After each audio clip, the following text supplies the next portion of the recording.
This is Pet Life Radio. Let's talk pets.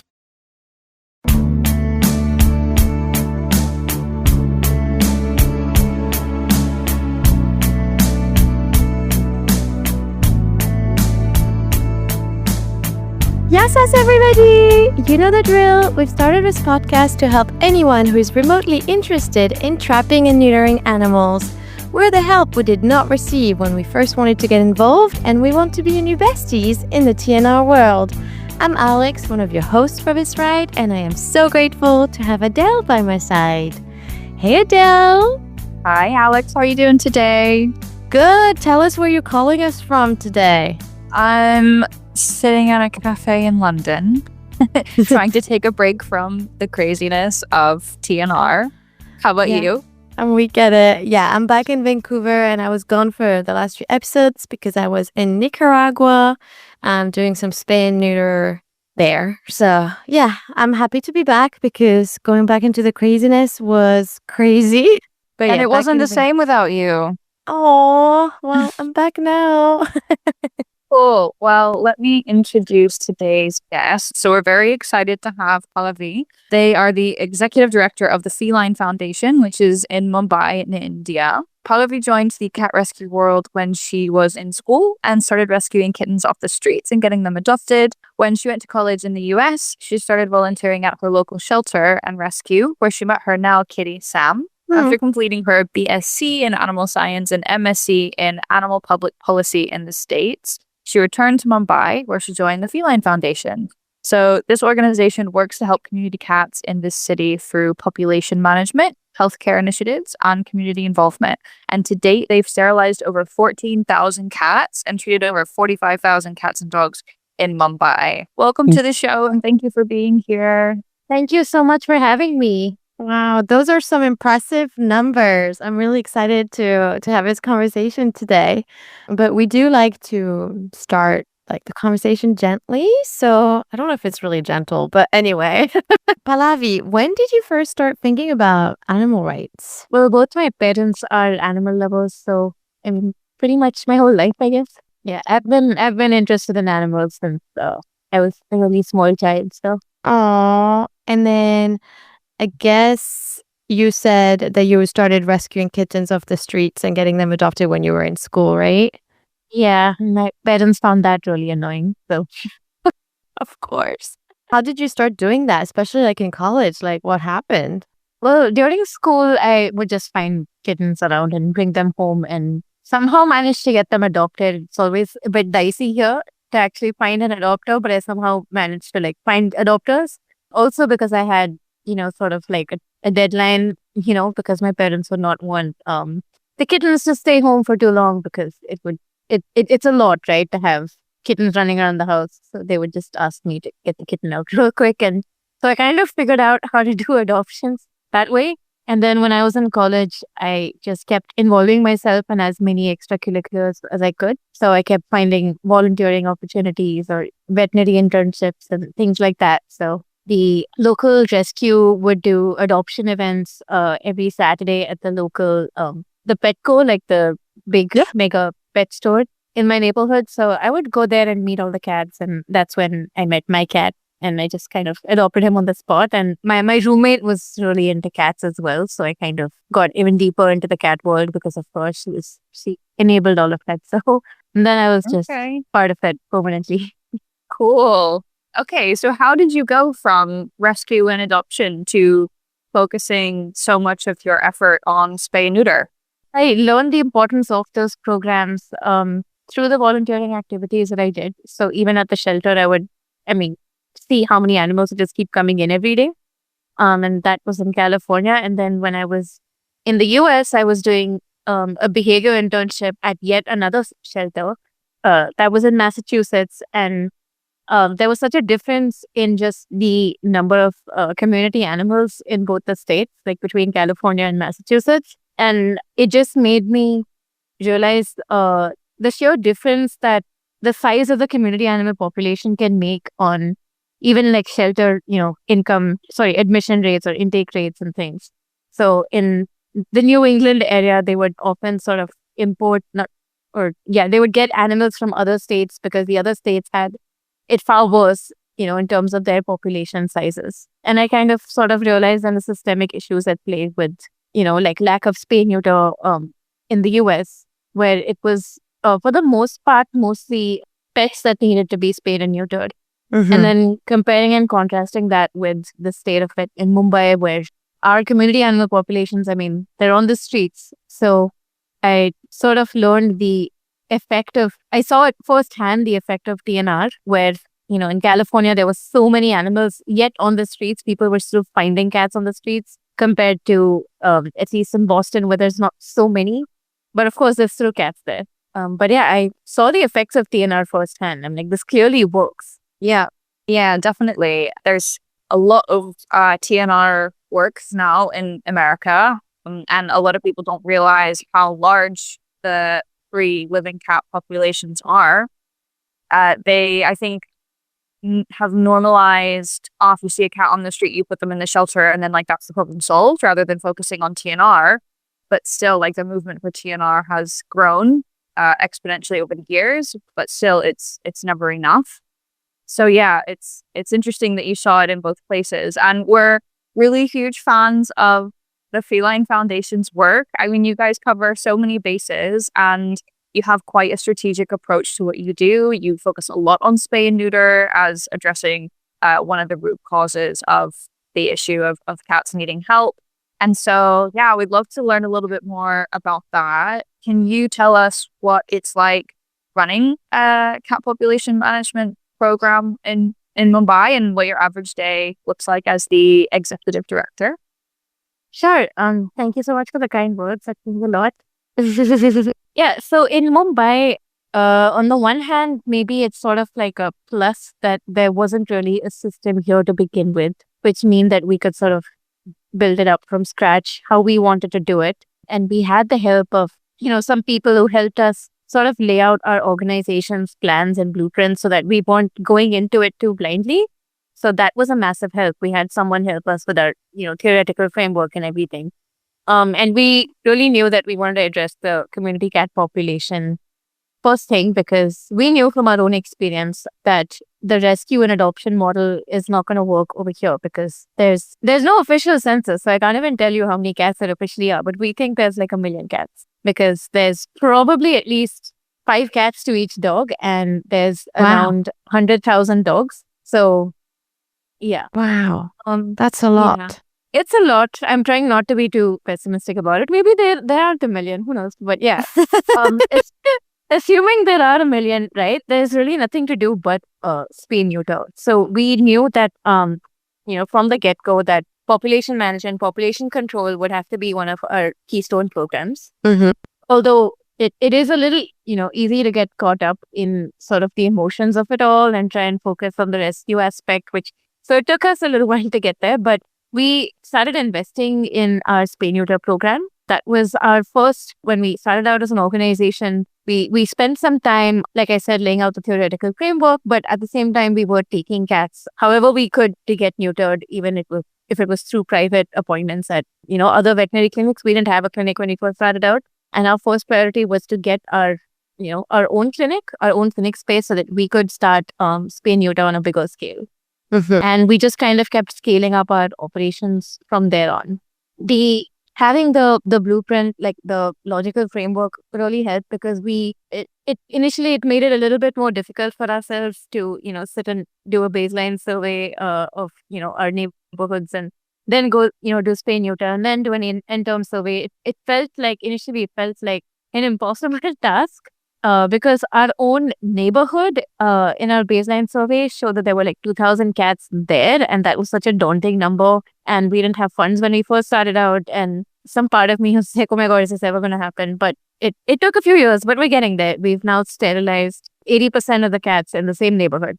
Wow, that's incredible. Yeah. Thank you. Thank you so much. Everything we do is, we do it very manually. We don't have a lot of trapping equipment here.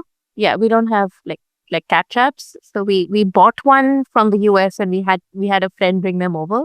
Yeah. But we just have that one trap, and then we manufactured a drop trap or a kick trap or whatever you call it. We manufactured one. So we have 2 traps in our possession. So we mostly catch cats by hand. That's what I meant by manual. So we just, the cats here are, for the most part, really friendly. They're all socialized towards people. Not many cats are like completely feral here. Okay. So those ones, it's a little easier to catch because you can either sort of trick them, by luring them inside a cat carrier with food. Yeah. Or if they're so friendly, sometimes we just let you pick them up and put them in, or we just like scruff them on the back of the neck and then put them in. So our cat catcher catches the cats by hand. Even the community members all do it by hand. That is, I would say, like a biggest hurdle, I think, for sterilizing the cats, because for the most part, community members are not trained in this kind of thing. And there's that fear aspect as well. They don't know how cats would react. A lot of them don't understand cat body language. So they might like cats, but they feel very reluctant to trap them themselves. But I think that's something, even like people who listen to this and they don't know, how to trap cats, or even like, I think just feeding them and getting them used to touch is such a big step. Major thing. Yeah, because then when we go in to trap them, even if they want to trap them, then if they don't have a trap, they can still like take them with their hands, right? Or help them and go in the carrier. So just getting the stray cat used to the being touched, I think is already such a good point. So yeah, that's a good point. Yeah, it's just the fact that they're socializing the cats is a huge thing. And which brings up another issue. There are very strong animal lovers here who feed cats, and they've been doing it for years, whereas our citywide cat sterilization programs are still very new. So they started just a few years ago. So for the longest time, these people who would feed the cats every day had no accessible resources for neutering. So if they did get cats neutered, they would do it out of their own, funds at like private clinics, which are definitely like on the higher side of cost. And so they weren't able to do it at a large scale. Like people were not generally neutering cats on a large scale before organizations started doing spay neuter with the help of the government. So what happened was it sort of became like a big group of people who were doing this on their own, and a lot of them are now very frustrated because of the work that they've had to do by themselves, operating on an individual basis without help for so long.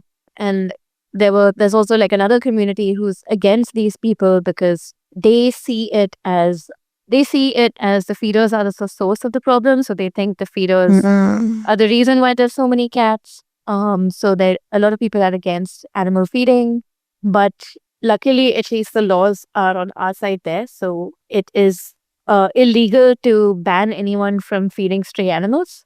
Even in private premises, you cannot ban, say, housing residents from feeding cats or dogs.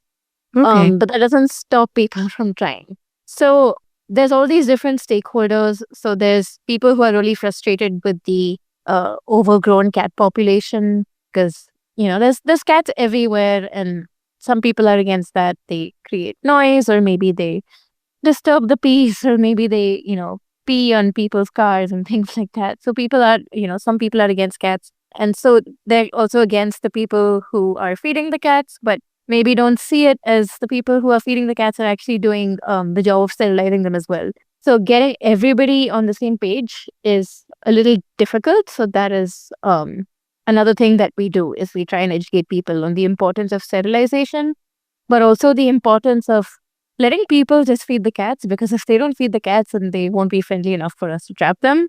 So that is some kind of constant education that is going on. Yeah. I think that's a really important point you raise, and probably an international stereotype that like the people who feed the cats are either these like old, crazy people just running around the street doing something strange, or they don't play a vital role. And therefore, a lot of efforts, whether it's general community cat care or sterilization, are not done with the feeders, who are actually, as you pointed out before, crucial to socializing cats, trapping them, having a regular feeding schedule so that you know when and where to go and catch them, knowing their behavior patterns, and knowing, who's given birth to who and who might be pregnant now and who's a priority, and all of these really important things we need to know in order to sterilize all of the cats that they take care of. So yeah, it's a really important point. I want to ask a little bit about how you've managed to get, because you've been quite successful as an organization to getting people of the community more involved, educating about sterilization, growing your volunteer team who help with like mapping and reporting cats and things like that. Can you talk a little bit about the role that community members have played and how you've engaged them? Sure. So our sterilization program would be impossible. I mean, it would just not work without the community's help, right? Because we have one cat catcher and we sterilize 400 cats a month, and she does not catch 400 cats. So it's the community largely who brings the cats to us.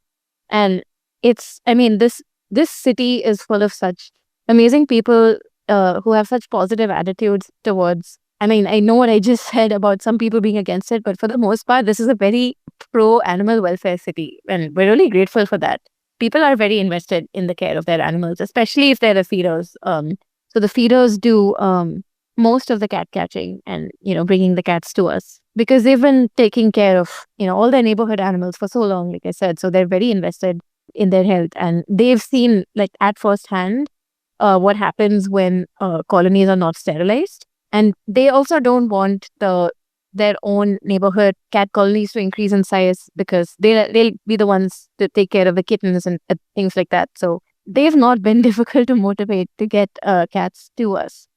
Just one difficulty is if, say their neighborhood animals are sterilized, it's a little difficult to get people outside of those neighborhoods to bring cats to us. So, if I'm feeding cats in my area, I'm not exactly going to be motivated to go to another area and catch cats and bring them to the Feline Foundation. So what we have to do is we have to reach enough people because these guys do it on a voluntary basis. So when they get their 8 to 10 cats sterilized, they're not going to be motivated to go and find more cats to bring to us, even if we ask. So that's one thing. So yeah, usually if the feeder's cats are already sterilized, then they stop coming. They don't bring more cats to us. So what do you do in that case? Do you try to do reaching out? Do you go to the other communities and try to speak to them? Yeah. So we go in the neighborhoods, we put up posters, we talk to local shopkeepers, business owners, we talk to, the housing societies, and we always ask around, are there any cats here? Who feeds them? Do you know what time the feeder comes? Or if there's no feeder, then we just say, how many cats do you think there are?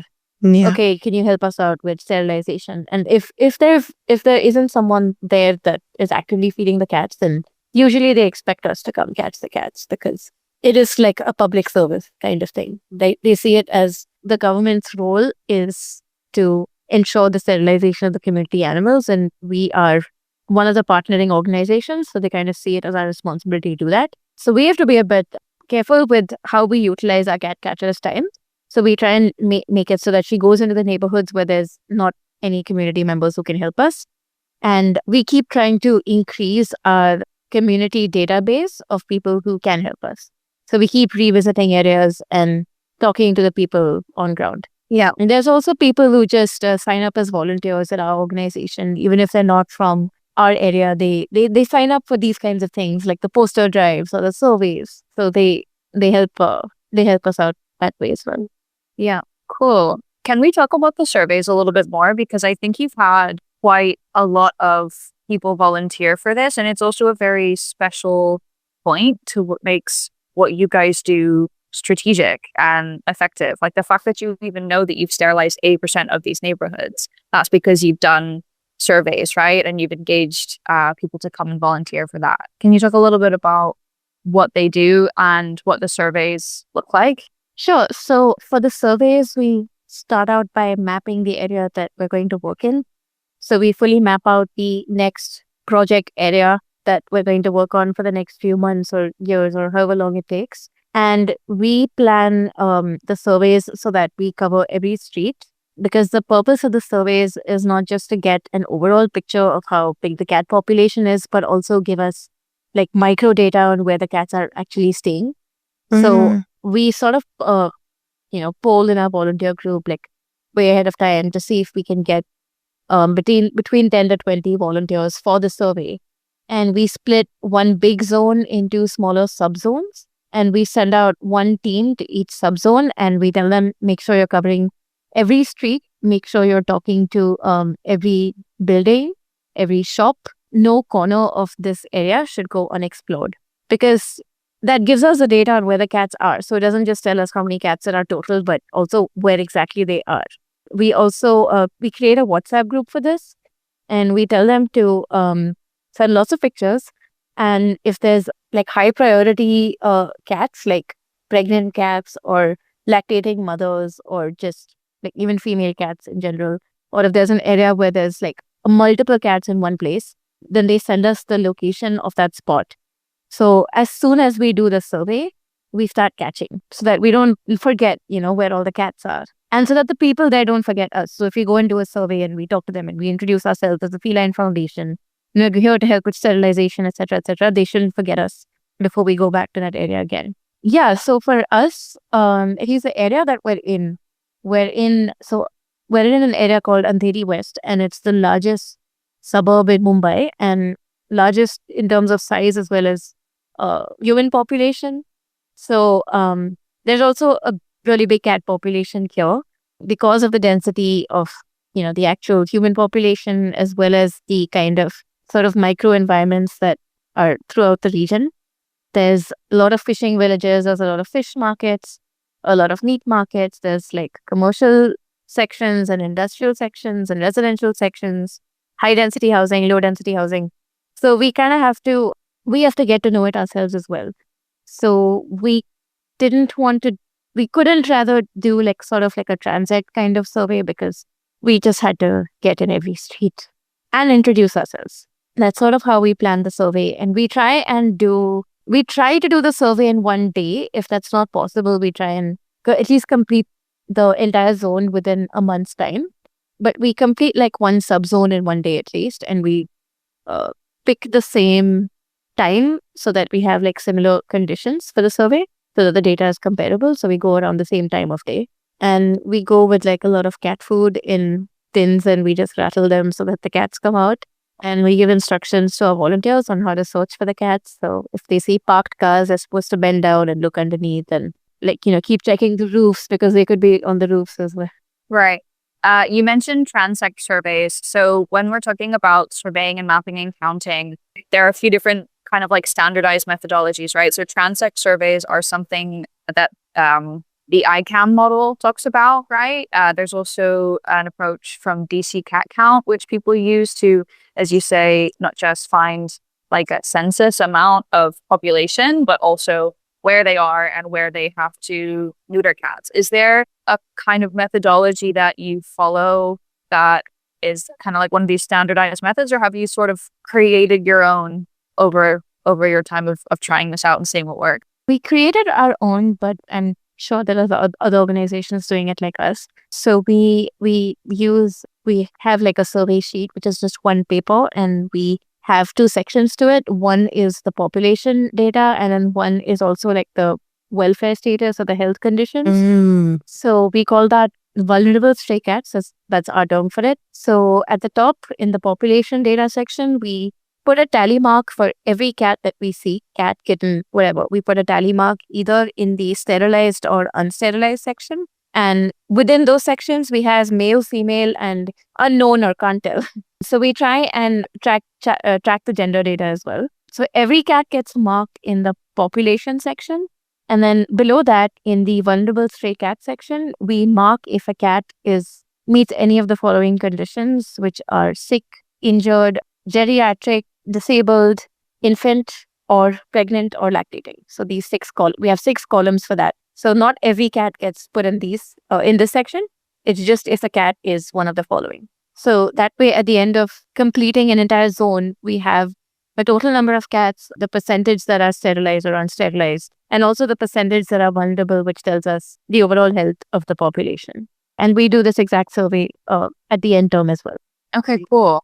And you said you tried to go back how regularly? So that depends on that. Also, during the survey, we also collect contacts of people who can help us with sterilization, or even if they won't help us with sterilization, we just note down any contacts of feeders or anyone who can give us information on the cats. So we start, utilizing their help. And we start pretty much immediately, and depending on the survey data, so if there's a lot of cats, so if there's like more than 100, then we sort of know that this is like a high priority situation.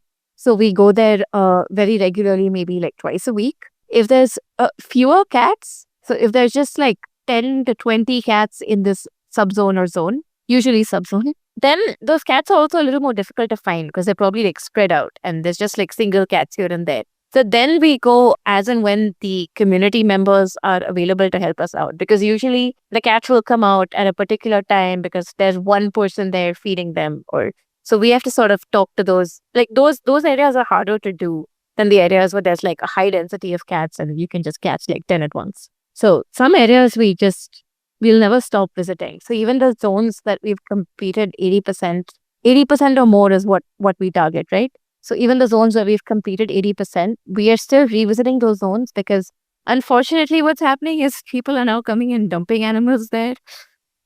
So but that problem will continue. I mean, we will be stuck in our neighborhood forever if we don't venture out of here and we do neighboring areas because those cats are coming from somewhere. So when we finish a zone, we sort of shifted to what we call the maintenance phase, which is we tell the community members that we've been working with that, look, we have one cat catcher, she's not going to be able to come pick up single cats here and there. We really rely on your help now to bring the cats to us. She will come if there's a cat that's really difficult to catch, or if you have more than 3 or 4 cats in one area, and then she will take the time to come. But otherwise, can you please bring the cats to us? And this is what I was saying, right? Like, it's difficult to motivate people to catch those cats for you if they're not their cats, if they're not the cats that they are feeding. So this is a struggle that we have in the neighborhood of Warsaw where we are at, right? We sterilized, when we did our end-term survey in March, we counted 80% of the cats as sterilized, or 81%. And then the very next week, because we remembered where the unsterilized cats were, because we just did the survey, I think we went and caught another like 20 or 30. And then by the end of the month, we had caught like another 100. But there's still cats there. And for us, it's like, oh my God, when will it end? We thought we sterilized all the cats, but people just come and leave cats there. So yeah, we have to, we said like, okay, we have to put a cutoff somewhere. We can't just keep spending all our resources on the neighborhood of Warsaw when literally the surrounding neighborhoods are so much worse. So that's probably where the cats are coming from. So we've shifted that neighborhood to the maintenance phase. We rely on the community's help, and we're sterilizing in the surrounding zones now. Yeah. I mean, there are so many reasons why cats can show up in areas that we've been neutering, right? So like you said, abandoned cats, or especially in very chaotic urban environments where all species populations are really densely packed in, they migrate from one block to another. I mean, it's not that far apart, right? And there's regular feeding there's shelters, there's other cats, and so of course they move around, which I think is a really important point to illustrate what you've said of why it's so vital to go back. We do need to take a quick break, and we'll be back in a second. Real people, real stories. Our little dog developed this lymph problem. The chemotherapy lasted for 6 months, started developing more lymph nodes. So I thought I'd just try carnivore. The lymph nodes started to go down. Then I took him into the vet to have him checked out, and there was no signs at all inside. My cat had issues that developed in his eye, and 3 months later, my veterinarian said, let's go ahead and remove the eye. I heard the carnivore on advertising, so I said, you know what? I'm going to order this product. They did the procedure, they did all the tests, and they said, I don't know what you did. This product saved his eye. I've got a Labrador. She could hardly lift herself up off the floor. The treatment was chemotherapy. That's when I said, this could be the ticket. About 3 weeks, you could tell. She was very alert. She was going on a 5-mile walk. She is just like prime again. Call 866-836-8735. That's 866-836-8735. Or visit carnivore.com.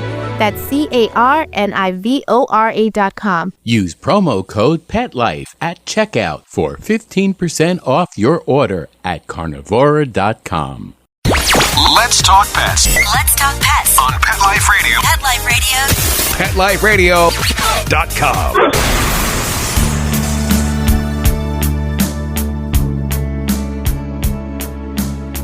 Okay, we are back, and we are going to talk a little bit more now about, you described you do like an initial surveying act to understand the landscape of what you're getting into in that area. And then you go in and intervene with sterilization. And then you're regularly going back very frequently to catch any other unsterilized cats and to see how much more work you have left, right? So if 80% is the goal, can you share any like successes you've seen from using this more strategic approach? Like any maybe specific cases or generally some trends that you've seen that kind of look like success to you, which you can attribute to the strategic part of what you've been doing? Yeah. So doing it at a high volume really helps. Sort of concentrating your efforts on one area really helps. In our interim survey, we did see a fall in the population as a whole. And that was a nice surprise for us because it took us around 2 years to complete the Warsaw area. And that was mostly due to lack of funding. Otherwise, we would have done it like a lot sooner probably.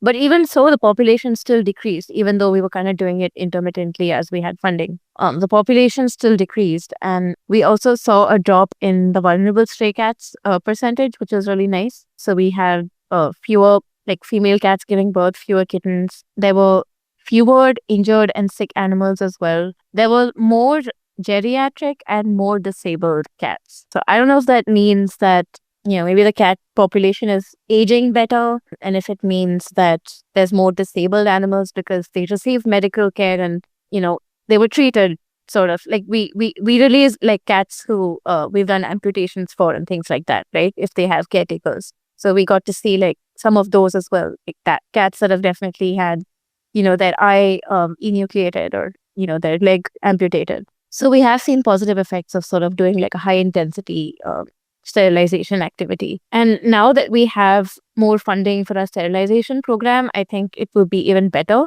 So like I said, Warsaw was a huge population of 2,000 plus with cats constantly coming in from other areas. And we did it not very intensely at the start, and it still saw positive results. And we've got feedback from the community as well. So they were themselves reporting that they had less work to do now because they had less cats to rescue because the cats were overall doing much better. So that was great. And there's other areas as well. So there's another neighborhood called Four Bungalows. I don't know why it's called that, but it's called Four Bungalows. And this had a huge cat population as well and a lot of feeders living over here. And it's got a fish market, and people over here think it is okay to leave cats at the fish market. So if there's too many cats in their building and they might pick up the cats and leave them at a fish market thinking the cats will have access to food. But of course we know that, that's not the case. So this area keeps having this problem of having new animals dumped there all the time. And our sterilization efforts is still helping this area a lot. So a lot of the feeders, so we call them into a meeting. So we call it the Cater Collective meeting. So we invite the feeders to our center for a big meeting and we explain our program and we say, okay, our target for completing 4 bungalows is, end August. So we have, how many cats do you have? How many cats do you have? How many cats do you have? How many cats do you have? We're like, okay, so together we have 250 cats, plus another 100 because in our survey we actually counted 300.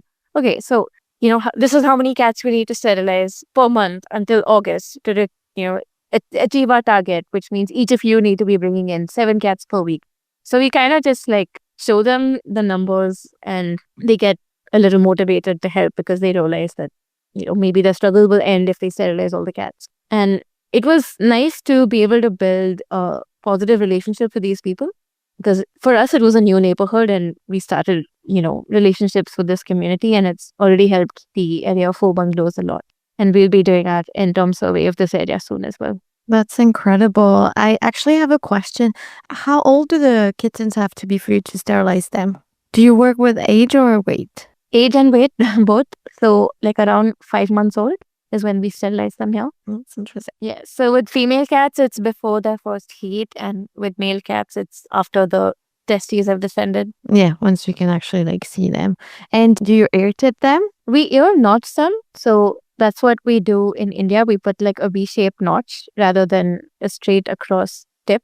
Oh. And I know some countries do the tip method. And here in India, we do the notch method. And I know the standard practice is the straight across thing. And people say that they're able to identify an ear tip much better than an ear notch. But I actually find it easier to identify an ear notch, especially from a really long distance. And if the cat's like turning its head, even from the side, like a V-shaped notch is sort of like unmistakable. So whatever works, as long as people are doing it. Yeah. Whatever works. Yeah, I actually agree with you. I spent so much time kneeling on the ground under cars trying to like look at the cat's ears in different angles because sometimes they don't do it straight across or like the hair has grown over it and it still kind of looks like a point. So it's not very helpful sometimes. And then other vets like take off more of the ear tip, so it depends. But yeah, that's really interesting. And also sometimes you have cats with the tips of the ears are gone because of biting or some kind of biting or some sort of ear infection, or like they had a hematoma or something. So usually the notch is something that looks very man-made and artificial. It doesn't really look like they got into a cat fight, which those ones look a lot more raggedy, and the ones that we do is a very sharp across like V. So that's sort of unmistakable to us. And we do it on the right ear, I think. So we kind of even get to identify the cats that we neuter. Yeah. I think, as you said, as long as something is being done to identify them, I mean, every place has their different way of working. And as long as it works for you, then that's what matters. Yeah, definitely. As long as people are sterilizing, just do it. Whatever works for you. Yeah. Something I want to add to that point, which I think some people might note depending on what country they're in. So when we were talking about cat trapping, for example, like you obviously have a very skilled trapper and you have cats in your context which are much more friendly compared to cats in Greece, for example. I would never be able to actually grab them with my hands. And so every place therefore has different methods of trapping and catching based on whatever that context looks like, right? What's interesting, I think, to point out is there has been more discussion around scruffing specifically and also using nets, and how we try as much as possible not to scruff or physically handle cats. But that's generally coming from people who have access to trapping equipment. And something you explained is you don't, right? You had to make a drop down trap. And so in Greece, for example, we advocate for not scruffing and grabbing cats because we have access to equipment. But I think that's a really important point, especially when we're talking about projects in all different parts of the world, not to just go in and judging like how someone does something, but to understand the cultural context of why you guys do it that way, why we might do it a different way in a different place. So it really depends on all of the details of that situation. And there's not like one right way over another as long as we're prioritizing welfare. Yeah, definitely. Also, I think in your case, I mean, if you're saying that there's a lot more, feral or unfriendly cats, then I think they would be a lot more stressed out by human handling anyway. So I completely understand why different countries have different practices, like you said. And at least in our case, the cats are very used to our presence. So it is then being handled for a few seconds before they're put in cat carriers. So they're less stressed out, I think, than an unsocialized cat would be. Pallavi, any for people listening to us who are around Mumbai and around the Mumbai area, any tips for them if they want to start getting involved, or if they want to help you, or if they want to help the community cats? Yeah, there's many ways they could help. They could, support our organization. They could volunteer. They could just help by monitoring their local cat population. They could get into feeding, but even if they don't want to start feeding, the local animals. And I get why some people maybe don't want to do it. I don't do it because I don't want any animals like relying on me too much, right? I don't want to start something and then not be able to continue it. But if they could help sterilize the cats in their area, that too would be great. So if they know any feeders in their area, they should definitely let them know that we do free sterilization at the Feline Foundation, especially from this neighborhood. And yeah, they can also start learning how to catch cats. We'll teach them. They can come. We'll teach them. Amazing. And for everybody else listening to you, where can they follow your work? Can you share your social media and maybe your email address if anyone has any questions? Yeah, so we're called the Feline Foundation. You can check us out on our website. We're on Instagram as well by the same name, and LinkedIn as well, and YouTube. Every social platform. Yes. Try to be everywhere talking about cats. Yeah, that's what you have to do. Well, thank you so much, Pallavi, for joining us. We really appreciate you taking the time, sharing your experience, and giving us all those tips. Thank you so much. I will say one thing that I talked a lot about all the things that make it easier for us to sterilize cats over here. One thing is our local municipal government is really supportive of cat sterilization. They're the only municipal government in India to give funds for sterilizing cats. And I think that's great. And I think that this is the kind of coordination that needs to happen everywhere. It cannot just be a community that's doing it, or non-profits that are doing it, or just the government, or just the animal control, or whatever the setup is in each country, right? It needs to be like a group effort, because it's such a big thing to do, and it will just be an endless problem unless coordination happens on that kind of like citywide scale. Yeah, definitely. And I think that's even more important to point out right now, because we've recently learned about the government issued rules around taking all of the dogs off of the streets across India and putting them in shelters. And that doesn't matter if they're sterilized or not. And this is obviously a huge, huge setback. And people have been doing work to sterilize thousands and thousands of dogs and cats for so many years. And it just undoes so much, right? Because those communities of dogs and colonies of cats are really vital to keeping the population stable. And so, to your point, collaborating with government groups and bodies like municipalities is really important to keep the focus on sterilization rather than these other methods which don't work, like snatching animals from the street and putting them in shelters. It doesn't work. Yeah, the backlash against that decision was so huge that they revised the order, and they've now said that all dogs should be sterilized, vaccinated, and released back in their territories. There's still some gray areas about it was a huge win when they revised the court order. There's still some gray areas there. You know, they've said that dogs who are aggressive or suspected to have rabies cannot be released back. So that definition would have to be clarified. And they've also said that people should not feed animals until designated feeding areas have been given, which is also like really difficult. Like, how are you supposed to do that? So there's some gray areas, but it's still overall like a really huge thing that people are talking about sterilization on a nationwide scale. That's like amazing. Yes, things are moving. Yes. That's what we want. Well, we love being inspired by incredible people such as you, Pallavi. Likewise. Thank you so much. We're running out of time and we need to wrap it up. But thank you so much for joining us on this adventure that we're really excited about. And would love to hear about your experience, people who are listening to us. So send us a DM on either Saving Lives with 2 A's or Travel Animal Rescue on Instagram. See you all at our next episode, and in the meantime, stay out of trouble and keep trapping to save the streets one animal at a time. Let's Talk Pets, every week on demand, only on PetLifeRadio.com.